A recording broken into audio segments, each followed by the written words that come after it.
saboda haka ya ƴan uwa mu gyara. daga nan sai Allah ya ce huwa allazi yurikumul barqa khawfan wa tama'an huwa allazi yurikumul barqa khawfan wa tama'an wa yunshi'u as-sahaba thiqal na'am ويسبح الرعد بحمده والملائكة من خيفته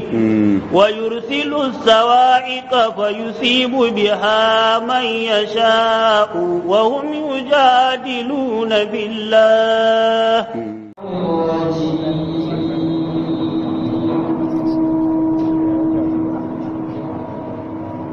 بسم الله الرحمن الرحيم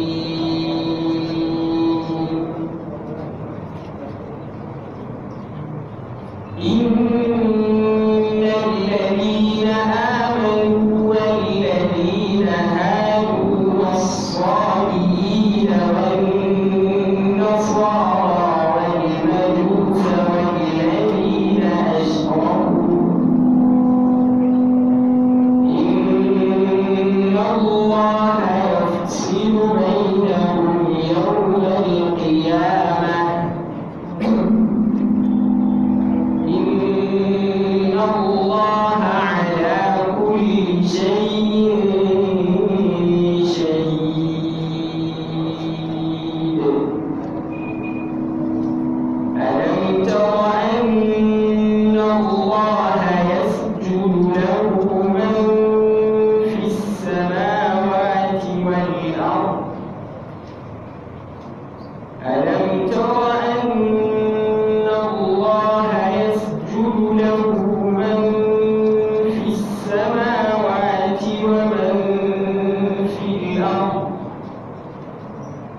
والشمس والقمر والنجوم والجبال والشجر والدواب وكثير من الناس وكثير حق عليه العذاب ومن يهن الله فما له من مكرم إن الله يفعل ما يشاء هذان خصمان اختصموا في ربهم فالذين كفروا قطعت لهم ثياب من نار يصب من فوق رؤوسهم الحميم يصهر به ما في بطونهم والجلود ولهم مقامع من حديد كلما أرادوا أن يخرجوا منها من غم أعيدوا فيها وأدخلوا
إن الذين كفروا ويصدون عن سبيل الله والمسجد الحرام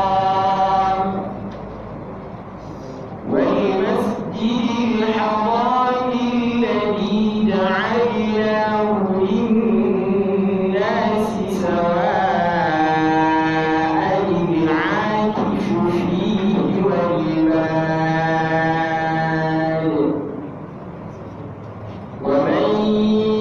يرد فيه بإلحاد بظلم نذقه من عذاب أليم وإذ بوأنا لإبراهيم مكان البيت ألا تشرك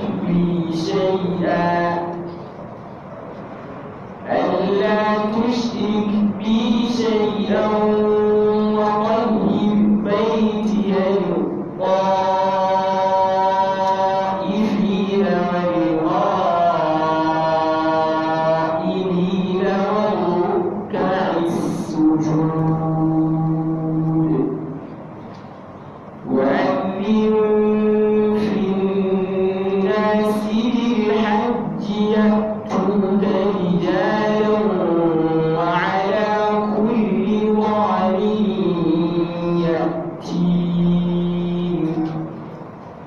وعلى كل ضامر يأتين من كل فج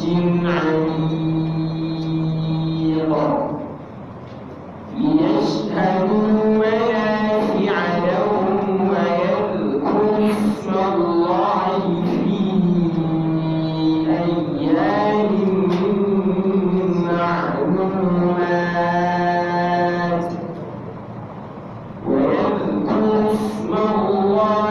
في أيام معلومات على ما رزقهم من بهيمة الأنعام فكلوا منها وأطعموا البائس الفقير ثم ليقضوا تفثهم وليوفوا نذورهم وليطوفوا بالبيت العتيق ذلك ومن يعظم حرمات الله فهو خير له عند ربه وأحلت لكم الأنعام إلا ما يتلى عليكم فاجتنبوا الرجس من الأوثان واجتنبوا قول الزور.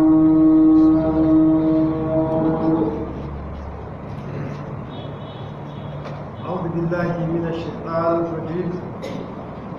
بسم الله الرحمن الرحيم. إن الحمد لله نحمده ونستعينه ونستغفره ونستهديه ونشكره جل وعلا ونعوذ بالله من شرور أنفسنا وسيئات أعمالنا من يهديه الله فهو المهتد ومن يضلل فلن تجد له وليا مرشدا وأشهد أن لا إله إلا الله وحده لا شريك له وأشهد أن محمدا عبد الله ورسوله صلوات الله وسلامه عليه وعلى آله وصحبه ومن تبعهم بإحسان إلى يوم الدين. سبحانك اللهم لا علم لنا إلا ما علمتنا إنك أنت العليم الحكيم. رب اشرح لي صدري ويسر لي أمري واحلل عقدة من لساني يفقهوا قولي. أما بعد السلام عليكم ورحمة الله وبركاته. ina yi ma Allah subhanahu wa ta'ala godiya da ya sake dawo da kuma wannan masallaci na shika wannan rana ta 23 ga watan 23 ne ko? 23 ga watan Ramadan hijira 1444 wanda ta daidai da 14 ga watan 4 hijira 2023 ba duk wani ba sai kun shi da tafsirar Qur'ani mai girma kamar yadda aka fara tun da farkon wannan wata. To kuma kamar yadda muka sani dai muna nan a cikin suratul Fatih. Jiya mun karanta ayoyi 25 a cikin wannan sura. Lokaci ne aka dakatar da karatu. Yau kuma za mu ci gaba daga ayata 26 inda Allah subhanahu wa ta'ala yake cewa جعل الذين كفروا إذ جعل الذين كفروا في قلوبهم الحمية حمية الجاهلية فأنزل الله سكينته على رسوله وعلى المؤمنين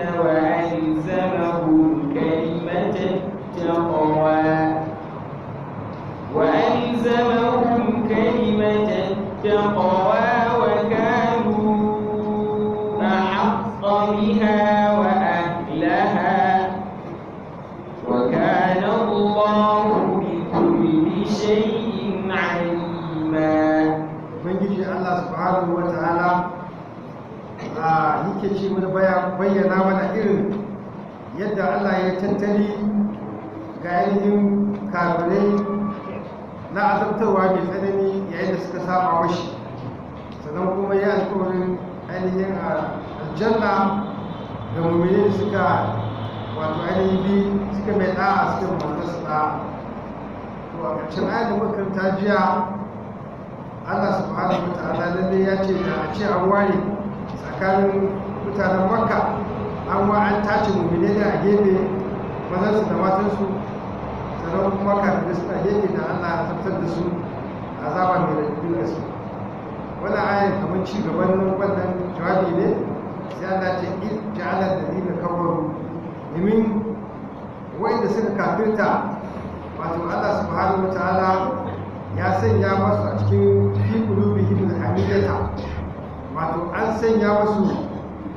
wani irin kabilanci ne a cikin zukatansu su wannan kafirai a wannan lokaci,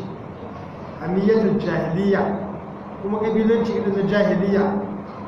ba na ilimi ba. Shi yasa suka iya da yayin da za a yi wannan rubuta takarda ta sulhu a rubuta basmala ma a farkon abin suka ce ba sai da ba a rubuta bismillah rahman rahim, sannan kuma ba sai da ba a sa wannan shine abin da aka yi sulhu tsakanin Qurayshawa da Muhammadu sallallahu alaihi wasallam ko Rasulullah,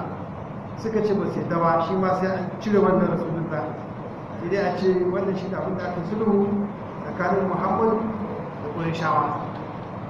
Wannan duk abin na nan a cikin zukatansu na kabilanci da kuma kabilanci na jahiliya,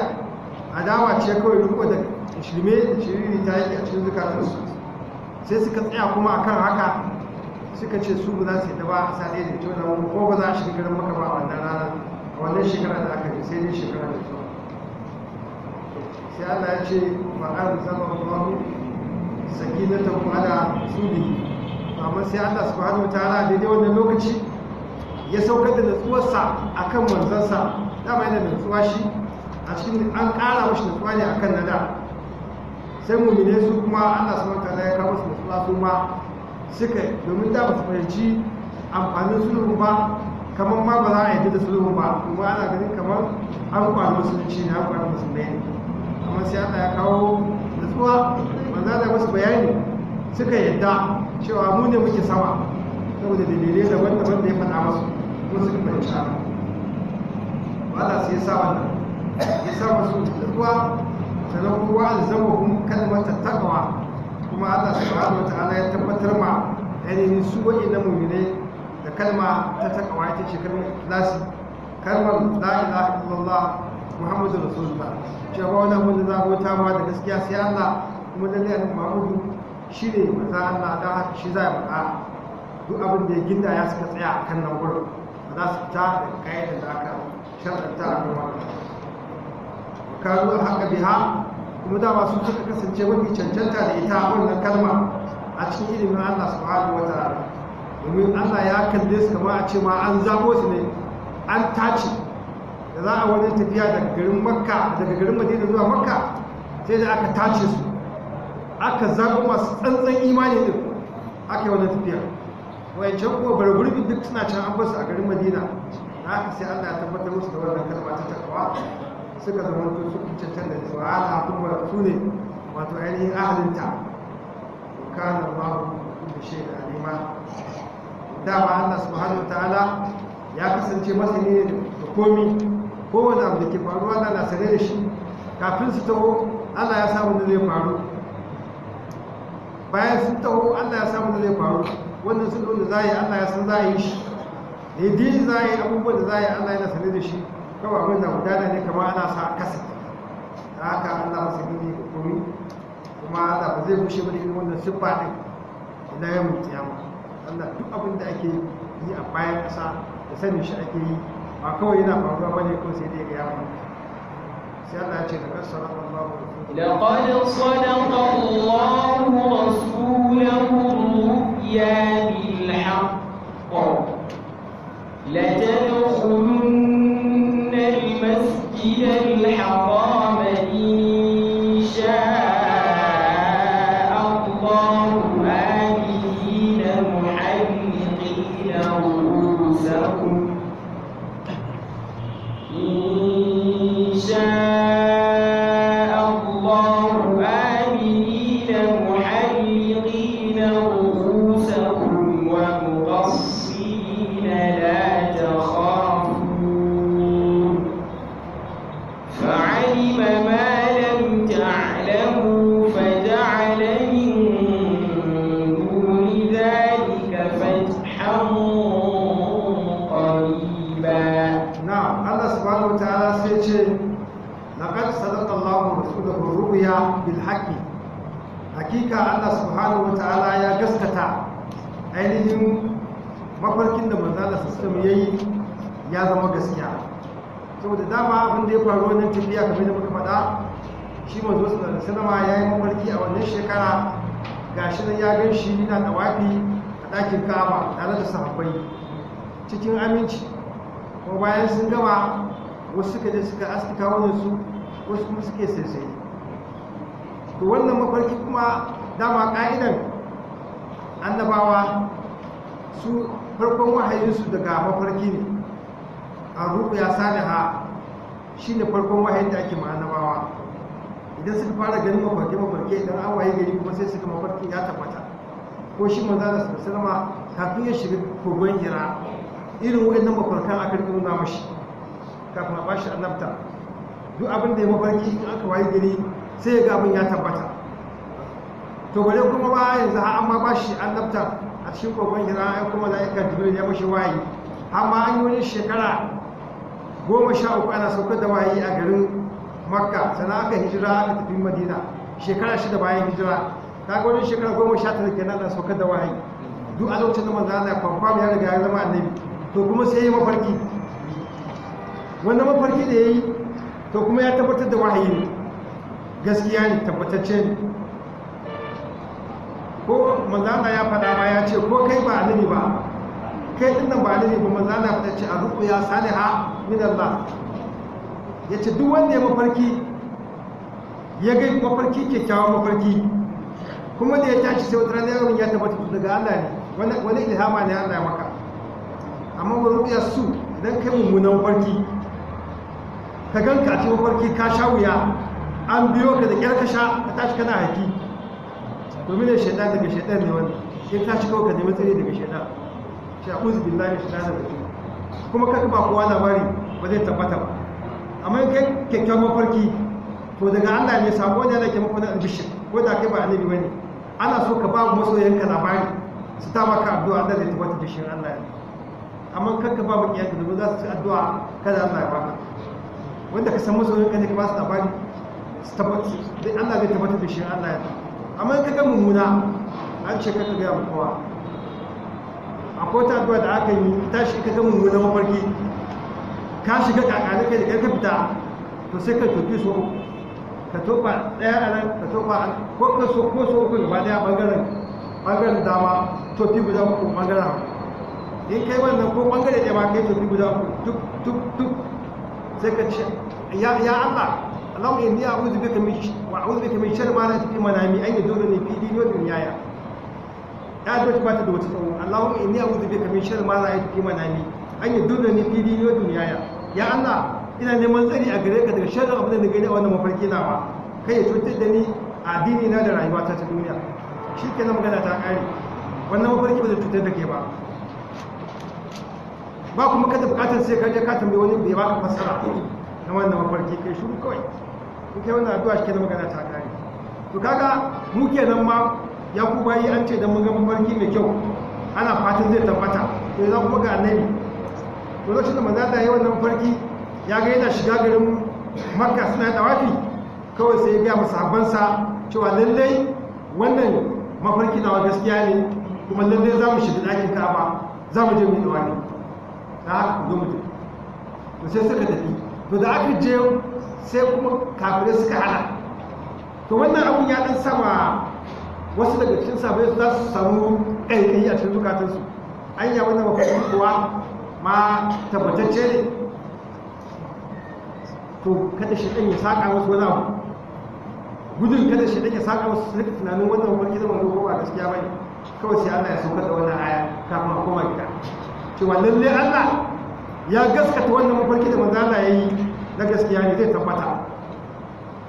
kaga an goge kada shi ɗan ma ya samu damar da zai tura wa wa'annan sahabbai su fara tunanin anya ko manzo Allah ma ba da kuma ba gaskiya ne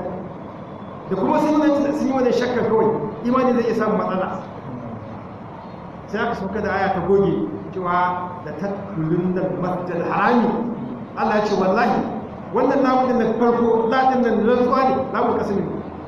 kuma tadakkulun na akwai nunin tauki a can ƙarshe wannan nunin mai shadda shi ma ƙara tabbatar da zance ne bayan Allah ya rantse kuma ya tabbatar da ta'kidin zancen da wannan nunin mai shadda ya ce da tattalin da masjida haram wallahi za ku shiga tabbas za ku shiga masallaci mai alfarma insha Allah in Allah ya so aminina kuma cikin aminci halqina rusakum kuna masu aski kawunan wa mukassirina wasu kuma suna tsaye la takhafu la ku tsoro wani ba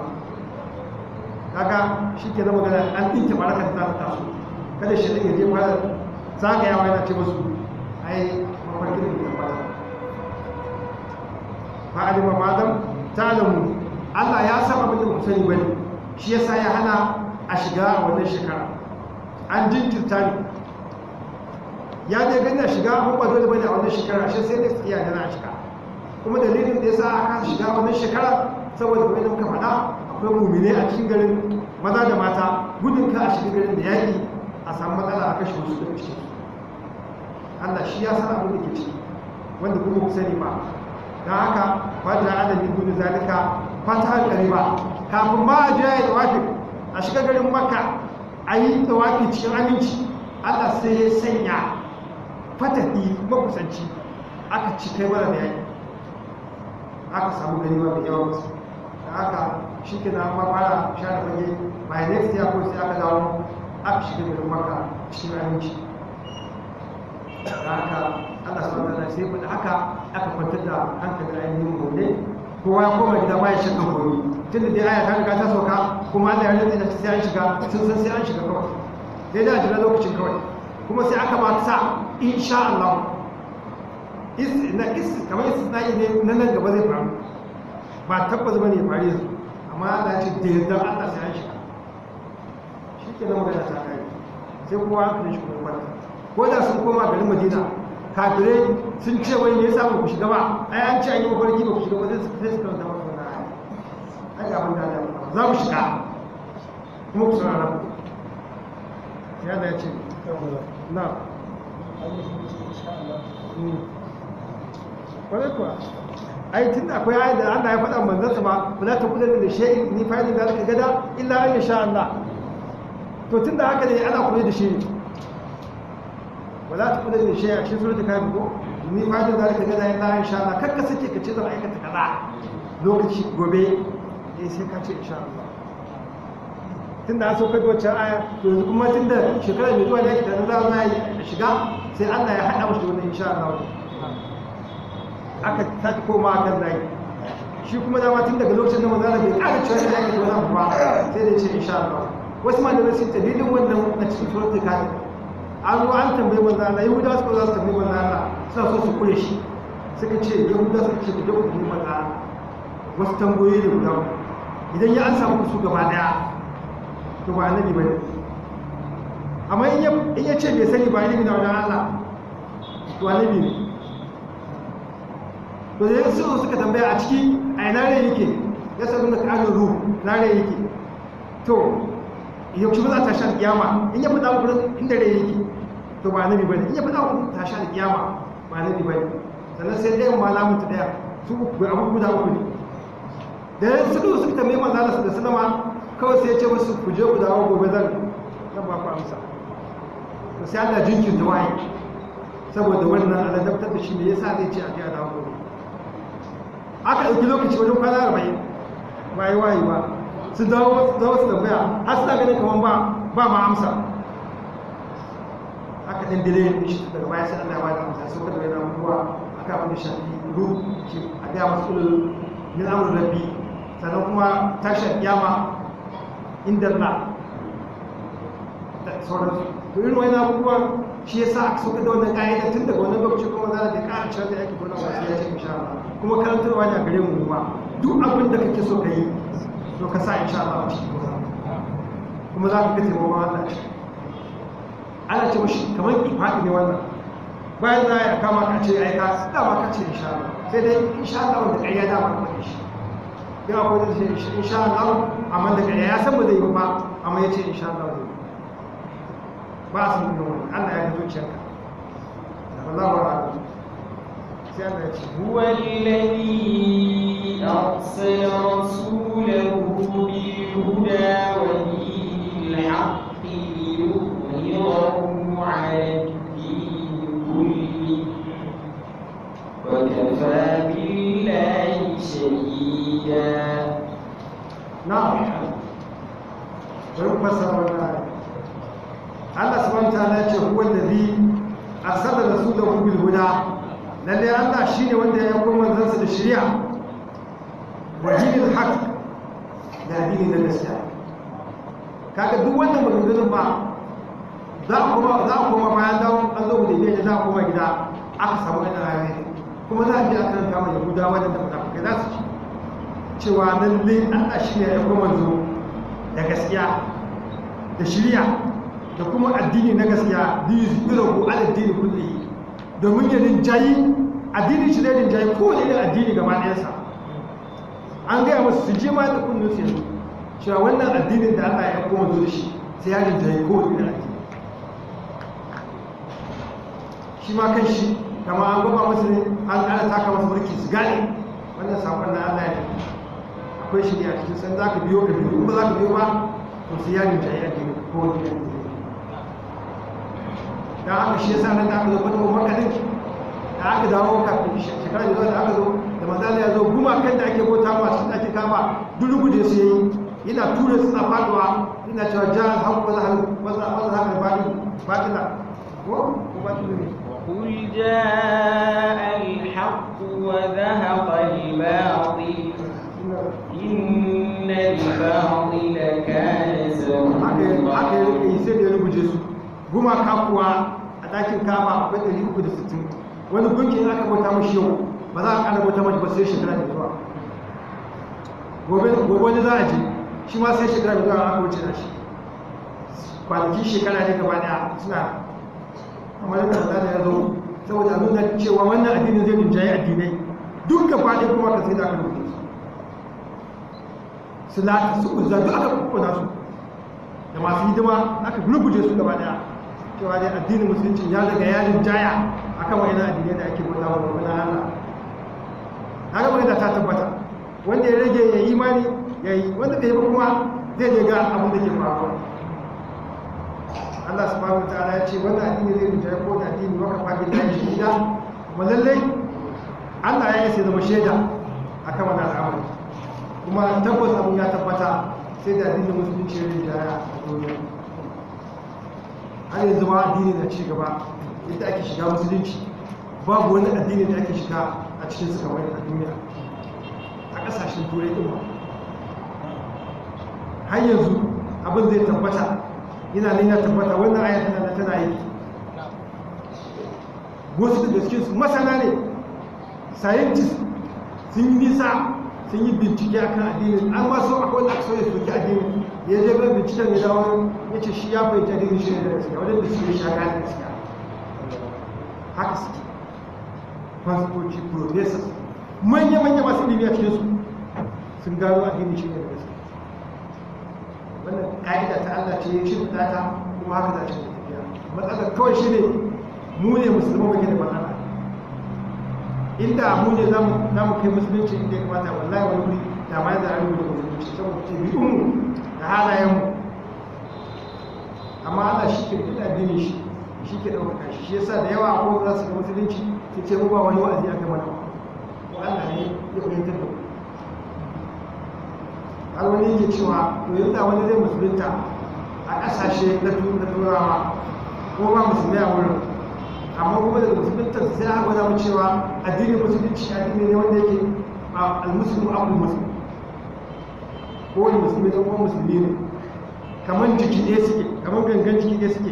idan wata gaba tana ciwo sauran gabbai sai su kawo gudunmawa ya karanta wannan hadisi in yana so ya aiki da wannan hadisi ya ga yadda ake aiki shi a Najeriya zai zo gan shi ko wace ƙasa ya kasashen da zai je ya samu wannan cewa musulmi da kuma musulmi ne ba su da yawa a duniya da wuce kasar saudiya sauran kasashen na ma su wata cewa da an ganka musulmi a kan kan uwa mu a nan musulunci ne ba baki amma yan uwantaka sai a hankali yamu yanzu gashi nan muke sawa zuwa da yan uwan musulmai ne suke ɗaukan yan wasu musulmai su hana su azumi su kashe su ko shekarun fiye jiya ne an je nan kusa da wani ya kawo an kashe wani an ɗauki wasu mata kuma musulmai ne yan wasu wani ke mana wani aka zo za a shiga ta kofar gida aka kokarin abu da ta yi wani ce ku zago ta baya a kofa suka shiga suka zago wata mata duka musulmai ne ba wai rena yanzu irin wannan don wanda ya shigo sabon musulunci ya ga irin wannan zai ce ya musulunci ne ba taimako tsakanin kana ganin dan uwanka na cikin damuwa ba za ka taimaka mashi ba akwai matsala ya kamata mu dawo gane cewa wannan addinin namu addini ne wanda bakin addini ko yana bukatar yan uwa ta nuna abin da ya dame ka ya dame ni duk wanda yake rayuwa wani abu ya samu musulmai a duniya bai ji ya ji daɗi na daɗi bai ji daɗi ba to wannan imanin shi kaɗan ne ko wani abu ya samu musulmai na damuwa kai ba a makka aka je saudiya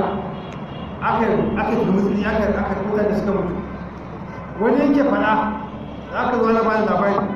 sai ce amma dai bayan najeriya ciki ko tambayin bakon ya kaɗai ne musulmi bayan najeriya ciki ko wanda suka mutu ya ka ce a bayan najeriya ce to bayan ka mutu sai ana ranar ce to bayan da zaka gano shi in dai babu duk wanda zai mutu ya mutu kawai ya nake ba mai mutu to ka ga wannan ba wani abu ne ke zama kana cikin zuciyar shi an duk musulmi irin ɗaya da kowane musulmi addinin ya haɗa mu ya riga ya mu da kuɗi ɗaya ya kamata ka ci daɗin abin da ya samu ɗan uwanka da musulmi idan kuma damuwa ce ka ji damuwa kai ba amma ina in dai bai shafi na garin ku ba in kuma an ce akwai yan biyu na gaba mai sai ce to ba da ya shiga ko shi akwai ya shiga to ba yawon goma ne ko ana kai wanda ya gidan mu ko ya ce ba ya gidan ce to alhamdulillah alhamdulillah zai ce wa ta kare ta can Allah shi ke dan uwa mu dawo cikin hayyacin mu gane musuluncin nan ya namu ne dukkan mu kuma mu haɗa kanmu mu gane cewa dole ne mu taimaki juna ɗauka kawai dukkan mu abin da ya shafi wani daga cikin ya shafi Allah shi taimake mu sai Allah ya ce ni محمد رسول الله صلى الله عليه وسلم والذين معه أشداء على الكفار رحماء بينهم تراهم ركعا سجدا يبتغون فضلا من الله ورضوانا سيماهم في وجوههم من أثر السجود ذلك مثلهم في التوراة ومثلهم في الإنجيل كزرع أخرج شطأه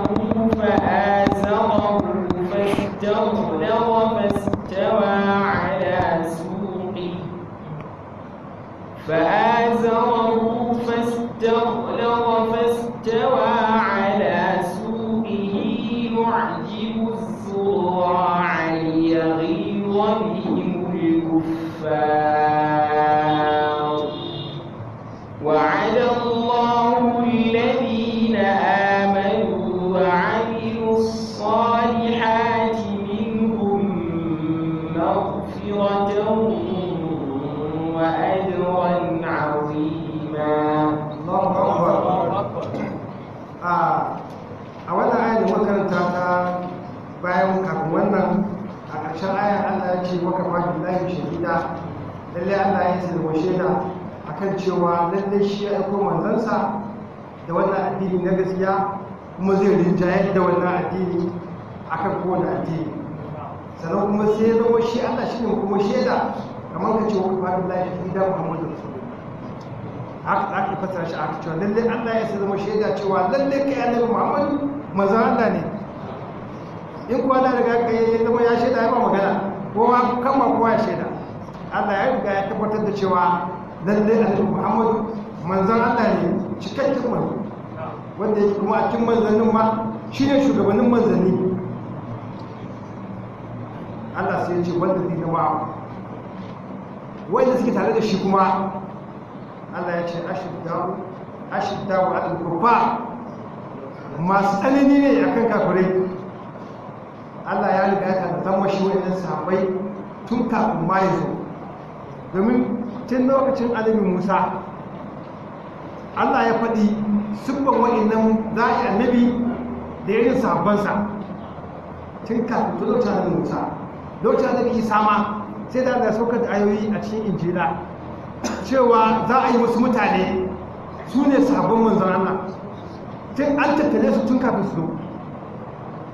shi yasa Allah ya fara faɗin siffofinsu a nan ya ce su ne wanda suke masu tsanantawa a kan kafirai amma mene ruha ma'u bai nahu amma akwai jin kai tsakaninsu a juna ta wasu yamu juna haka kuma ake su mamamu in kaga tsanani to tsakaninmu da kafirai ne amma yin tsakaninmu da muyan a samu tausasa juna da tausayawa da taimakon juna haka suka rayu suka zauna lafiya aka ce wani ya ɗauki kan akuya ya kai wani sahabi ya ce ya je ya gyara ya amfani da shi da aka mashi kan akuyan nan ya ga kamar ya kamata ya sha romo sai ya ga anya na sha romo wannan kuwa na tabbatar da makwabci na wane shi ya da bukatar wannan romo sai ya karci a kai gidan wancan shi ma da aka yi mashi ya godiya sai ya ga cewa ya kamata ya kai gidan wane ne haka aka sai da aka zagaya gida bakwai a nan takwas ya sake dawa gidan shi da aka fara ba wanda ya ce to shi ga lamarin dafa sannan ya dafa ya cika romo ya aika makwauta kuma ba kamar yadda muke yanzu in ya shigo kenan sai shi yasa aka je wajen yaƙi aka sassari mutane yaƙin wani ne aka sassari mutane guda wani ya ce ruwa ina buƙatar ruwa aka ɗauko ruwa kafin a kawo shi sai ya ji wani kusa da shacin ruwa ya ce a kai mashi shi ma kafin ya sha wani ya ce ruwa ya ce a kai wancan da aka yi wancan kafa ba shi ya mutu, aka da wani wajen nan shi ma ya mutu, aka da wani wajen shi ma ya mutu, dukkan ba ne suna bukatar ruwan, amma saboda son juna suka haɗu suka sha ba wani kida da bukata, dukkan su ba su sha ruwan ba suka rasu. wannan shi da wanda ake son mu rika yi ta tsakanin mu. Kana gano da ya shigo hannunka fara tunani kai akwai wani kida ne da bukatar wannan, in baka dauka duka ba dan ɗigo na ba shi ka ya kame to za ka gaita da kuma da ƙarfin wani da mun yi wannan sai muka samu matsala, amma da za mu rike wani abubuwa sai kuma Allah ya ƙaro mana ruha ma ubai yau zo wasu tausaya wa juna da sauƙaƙa mu da jinkan juna, haka suke yi. Allah ya ce tarahu ya fara faɗin su gwabe su za ka gansu ruka'an masu yawan ruku, masu yawan ruku nafila, sujjada masu yawan nafila. Kuskure ne musulmi ya zo ya sallah ko ya fita ya nafila, yawan nafila da ruku da sujjada sun bace ta manyan bayan Allah sahabbai, kuma sun bace ta cikin mutum aljanna. Idan mun manta ba akwai wani sahabi da ya dace ya gano tunda manzo Allah ke fita fitari da daddare shi ba zai bacci ba, sai ya ga manzo Allah ya fito abin da yake kawai dauki buta ya raka manzo Allah da ita, in ya je ya bukata ya zama aka koma shi kenan ya sai ya gama yake shi. Manzo Allah ya fahimci ya naci na wanda yake kai ita sai ce kai ka tankaro abin da ke so ka roƙa, ka roƙi duk abin da ke so ka roƙa. Sai mutum ya ce as'aluka marafaqaka fil janna, ni na so ne roƙe ka ga ni ga ka aljanna, ya abin da yake so ka. Ya ce awa gare zalika ba za ka roƙi na ba, ya ce huwa za ka ni shi kadai nake so. Sai ban za a shi tuba inni ala nafsika da kasbatu su, ya ce to ka taimaka wa a karan kanka da yawan lafiya, in Allah ya zama da cikin wuri da gidan Najeriya. Duk wancan aikin da yake yi da sauran abubuwa da nafila za su zai kara ya samu kyakkyawar gudu. Da haka yawan nafila alheri ne yan uwa. Su kuma kuma inda sabon gina tun kafin su zo masu yawan nafila ruhu da sujada yabtan kusa fadlan min Allah wa ridwana, suna neman fadlan Allah da neman yarda Allah. Su fadlan Allah kawai suke nema. Yan uwa sahabbai su ba duniya ba ta tsaye masu ido ba.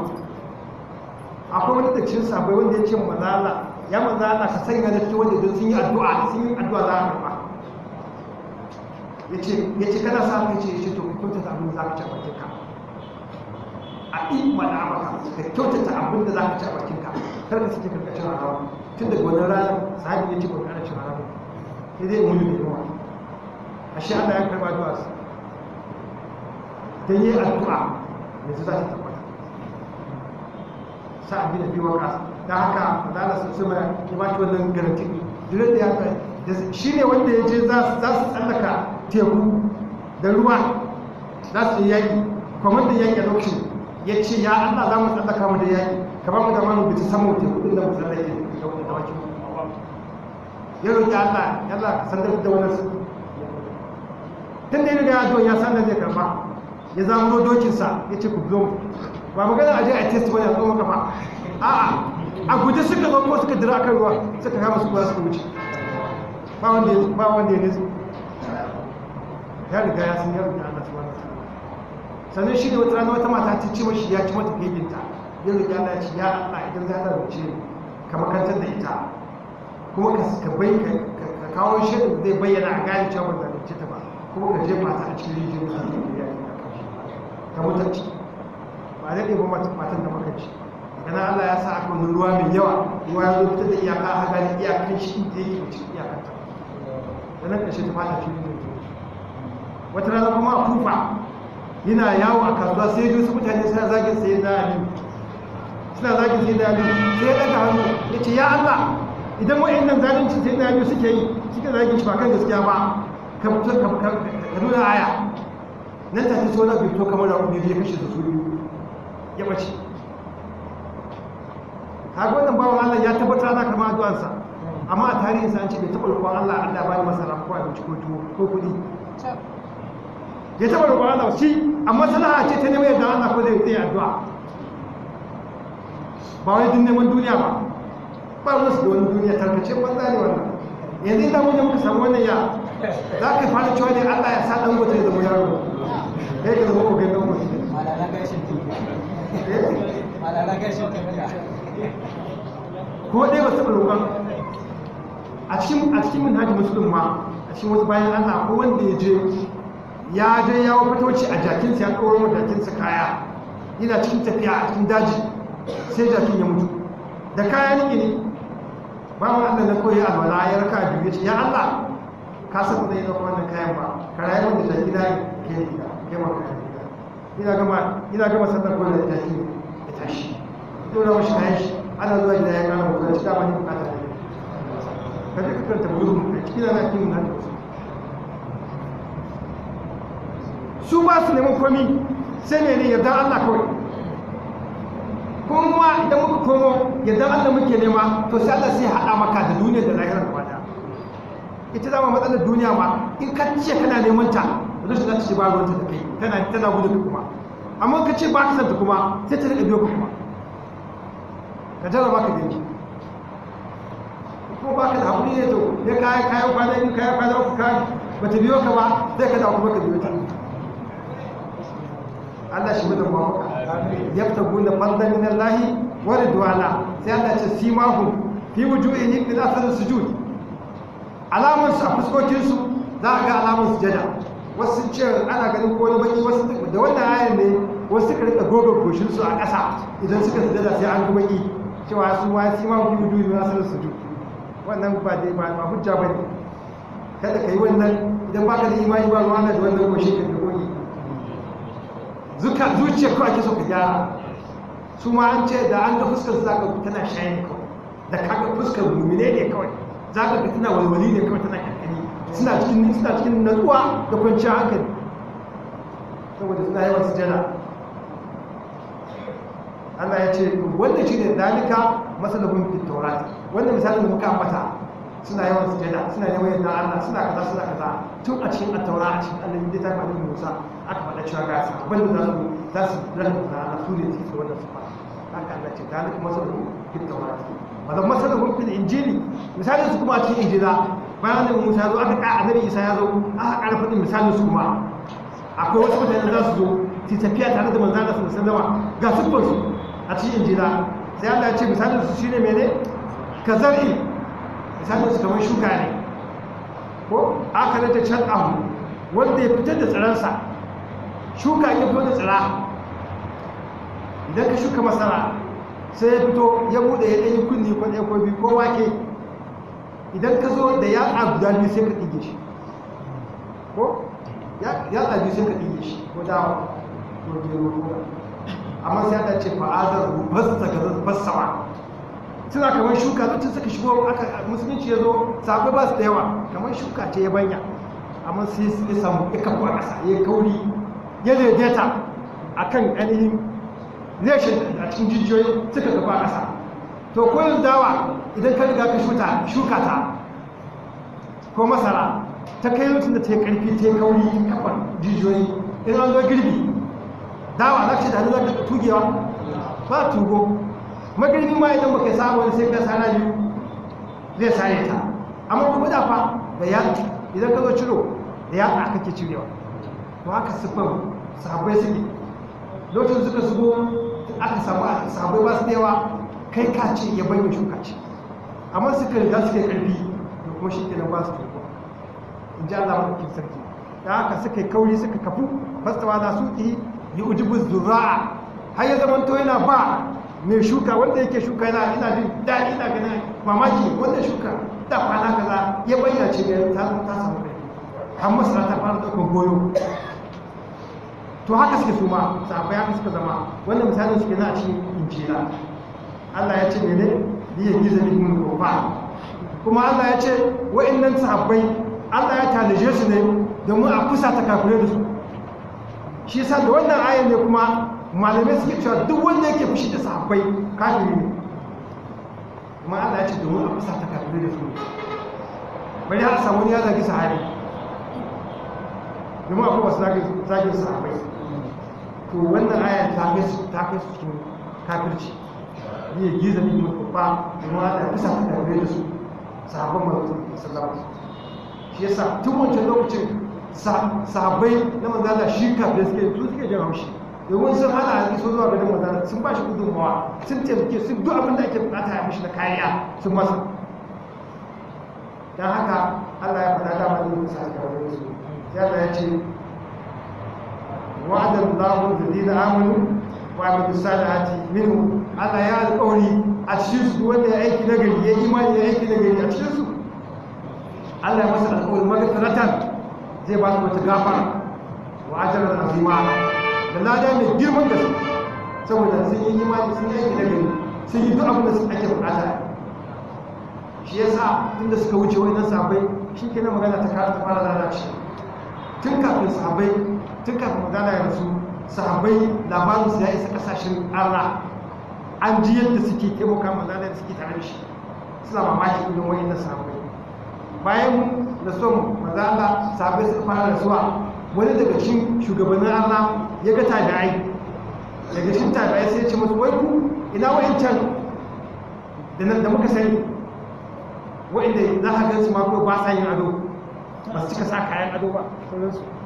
sai suka ce ai wanda iyayenmu ne sahabbai ne sun karewa sauran mun mabiyarsu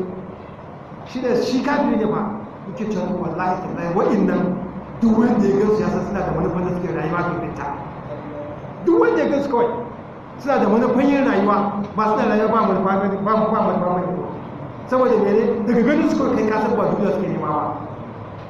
lakira ko suke nema Allah shi mana bawa ba mu dace wannan shi ne kace wannan sura kuma ina da ta rubuce da sura ta goma ba ya shiga wata sura ba ya shiga ba to insha Allah wannan shi ne kace wannan sura ina da kuma Allah mun makaranta ne dai mu yi mana tare a cikin dare ko ba mu yi ba yake da shi wannan ke musu da kuma Allah shi mana na akwai tambaya to gobe shi haka sai gobe masa shi sabon sura ko insha Allah ya samu da dare ko Allah ya kai sai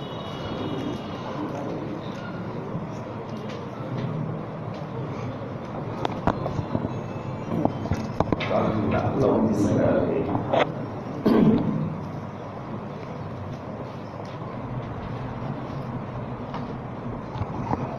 akwai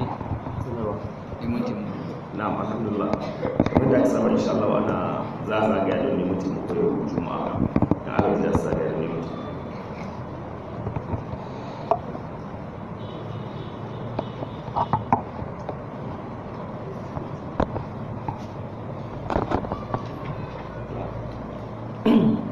sai kuma umarni daga shugaba ana cewa duk masu yi sanar da hajjura da inda suke yi kada su tsala su nuna su yi shafin nan ba tare da tsala su gawa da shugaba su malam wanda ya kasu bayan cewa malam mutum ne ke sallah cikin sallarsa ta wajen tafiya a wajen da su tafiya ko ta zubi sai yana bayyana wa kuma ne hukuncin wani bai kamata bai bayyana ya kamata abubuwan da ake asirce ya yi asirce gwargwadon iyawansa ya zama ba wanda ya ji ko da na kusa da shi domin da kayan karatu har wani na kusa da kai ya ji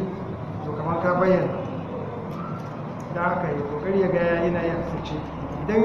idan shi kadai yake yin sallah to inda wurin da ake bukatar asirtawa ne ya bayyana to kaga kamar ya yi kare a sallah ya kamata ba kuma wanda dai kokari ya yi shi asirce kamar da kowa yake nawa wani kuma yake tafiya ta a cikin malamin da mutum ne na aikin soja sai da fice suna yaƙi da wanda ba musulmai ba sai ya ɗauka shi a cikin zuciya ko yana jihadi da ke cikin lillahi amma kuma da ke wasu wanda ba musulmi ba ne ko ya hukunci wani a yi dama musulman mu duk inda suka shiga soja muna gaya masu su tafi duk inda za a yi wani abu suna ganin matsayin jihadi ne za su ai da wannan niyyar za su suke shiga su sojan shi kai jihadi ne kuma duk inda za a tura su yi wani aiki duka ko operation ko wani abu zai je jihadi ne din ya rasa rayuwarsa a gurin to in Allah ya yi shahada ya yi duk abin da zai yi kiyaye ka'idoji wajen yin wannan jihadi nashi baya da wata matsala ba maganar shugabanci ba ne wanda yake ba su umarni din Allah ne yanzu akwai musulmai a cikin sojojin Amerika akwai musulmai kuma lafiya lau in suka bi ƙa'idojin musulunci suka yaƙi yadda domin a cikin nan sai su taimaki musulunci ta bayan gida. Allah na kallon zukatansu kuma su tafi aljanna ba ruwan Allah da cewa wai a ƙarƙashin jagorancin wani tun da shi da ya riga san da kafirai ake faɗa to shi kenan magana ta ƙare sai abin da zai iya taimaki addinin musulunci da kuma kare wani daga cikin musulmai da zai gifto ta gurin kuma idan ya mutu a ciki muna mashi fatan yin shahada ya yi shahada na wani kuma ne na tambaya ce Allah shi ya mutu malam ce Allah shi karan malam lafiya ce menene hukuncin yin addu'a a ranar juma'a lokacin da liman ya dakata tsakanin huduba da kuma bayan kiran sallah da yin ikama. Gaskiya ni dai ban san inda wannan ya inganta ba.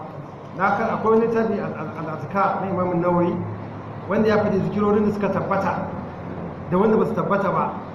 To in ka je ka duba cikin sa ya nuna cewa babu wannan addu'a da ake yi dan liman ya zauna. Ba ta da inganci. Haka nan kuma idan an gama ta da ikama kafin a kabbara ita ma ba ta da inganci. Wallahu alam ni dai abin da san dan bincike ne kenan amma idan ko kuma da aka ga ta inganta to amma bayan kiran sallah ka fita da iqama wannan lafiya laune gurin addu'a ana karba ma kuma cikin wurin da ba addu'a ba ta dawowa in aka yi ta tsakanin kiran sallah da ta da iqama sannan sai kuma cikin sujada da wallahu alam. Alhamdulillah wannan kuma ya tafiya malam garbe da kamar an wannan tafiyan kwanaki baya yana magana a kai idan ya bi liman tarawihi ya zo za a yi shafai da wuturi sai tashi sai ta ce wai akwai hadisi matsala da ya ce abin liman har zuwa ƙarshe to shi kuma yana so ya tashi da dare ce gaba kuma an ce da mutum ya kulle na biloli da tarawa da wuturi to wai tun da kai kasu kuma mazala ne ya fi ce mazala ya yi ai shi kawai bi shi ne kawai naka baka kawai wannan amsar da aka bada wancan lokaci da ita ce dai hanyar ka bi umarnin manzana sun su maka zuwa ya yi shafi da wutin tare da lima amma idan ya je can kada ya kare wani wutin shi kada magana ta kare ta kuma wani ta abinci a masu karin mara lafiya wai mace za ta iya canza sunan mahaifinta da sunan mijinta a'a mata su yi amfani da duk da hafa yi ma Allah ya ce wa aka rabu da ta kawo aka saba inda za ta a kira kowa da iyayen shi mace da kira kanta da iyayenta ba da mijinta ba kuskure ne kiran mace ta kira da mijinta da iyayenta za ta kira wance wani kuma babanta shi ya fi ya akwai hadisi ma da ya nuna cewa ma duk wanda yake jingina kai shi da wani wanda ba baban shi ba to akwai matsala a kan tashar kiyama ingantaccen hadisi mai hattara jingina kowa jingina kai shi da iyayen shi kawai sai shi kuma wani mala'ikin bai cewa mahaifin shi ne saboda su ba ko kuma rashin lafiya na ya kasance bayan yin azumi na idan za a yi masa a wani lokaci kamata a biya masa ai wanda tsufa ya sa bai yin azumi mahaifi ko mahaifiya ba a ce kai mashi ba shi azumi ya fada akan shi abinda ya ci akan shi ne ciyarwa nan kuma mudnabi ne ake bada wani zai rena ya ce ai mudnabi ne zai sa haka Allah ya ce da manzansa kai ba za ka rena abinda Allah ya ce ba haka aka ce da zara an kai azumi rana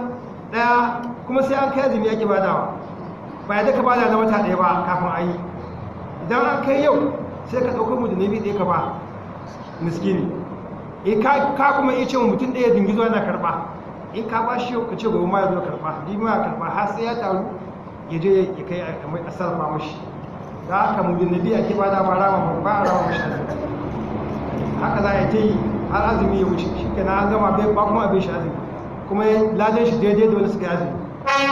inda shi ina cin fansho ne ya riga tsufa ya zo ya riga ya yi a shekaru ta da suka wuce su kuma zai yi wallahu a'lam. Alaikum salam. Na. A'a ba fa da babban abinci ake badawa ba. Tsaba ba za ka ba almajiri ba. Sai wanda yake magidanci zai hidima a gidansa. amma wani taɓa magana da wani bara ne yake ganin kamar shi zai ba da tiya ɗaya ne duk wata rana na ce in kai haka ka nuna kafi Allah ya kima da manzansa ba Allah ba zai karɓawa ka tsaya wai ki faɗin da amu wannan mudunabi din ba ɗan ƙarami wanda shi guda hudu shi ne sa'i ɗaya sai an yi kwana hudu za a samu sa'i ɗaya kamar tiya ɗaya haka za a yi idan ka lissafa shi kwata-kwata na wata ɗaya bai wuce tiya 12 na to kaga shi ne kuma aka ce amma sai ka san mai gida magidanci wanda ka sai da bukatar sai ka bashi alimin tara bashi kullum yana ko kana kullum yana karba yana bunna har ya zama to cewa ne ya dan samu abin da zai ci ya kawo shi ke nan magana ta kare ka bi daidai da shari'a shi kuma Allah zai sa albarka shi abin da ya samu shari'a ba ta kallon gefe daya kina tana kallon kai ma da aka ce ka ba da nabi da an ce ka ba da sa'i ne kina matsa maka ba za ka yi ba da sa'i ba shi kuma da aka ce ba sadaka da zai ce mashi kaɗan ba yanzu inda sa'in ba inda wani mudunabi na shinkafa ne za ka bada ya kake gani mudunabi na shinkafa ko ya kusa kofi kafin a ca wani tiya ɗaya ta tashi na shinkafa kuma za ka yi bada na garin rogo ma abin da ake ci wani shi wannan garin rogon da za ka bashi je yi sarrafa shi zai mashi amfani a wannan ranar ina bai da shi Allah saka yuri da zai kuma yusra wala yuri bi kuma usra haka Allah na san ku sauki ne ba ya san ku da wahala Allah ya bani ba mu wace Allahumma salli ala Muhammad wa ala ali Muhammad kama sallaita ala Ibrahim wa ala ali Ibrahim innaka Hamidum Majid barik ala Muhammad wa ala ali Muhammad kama barakta ala Ibrahim wa ala ali Ibrahim innaka Hamidum Majid subhanaka Allahumma wa bihamdika ashhadu an la ilaha illa anta astaghfiruka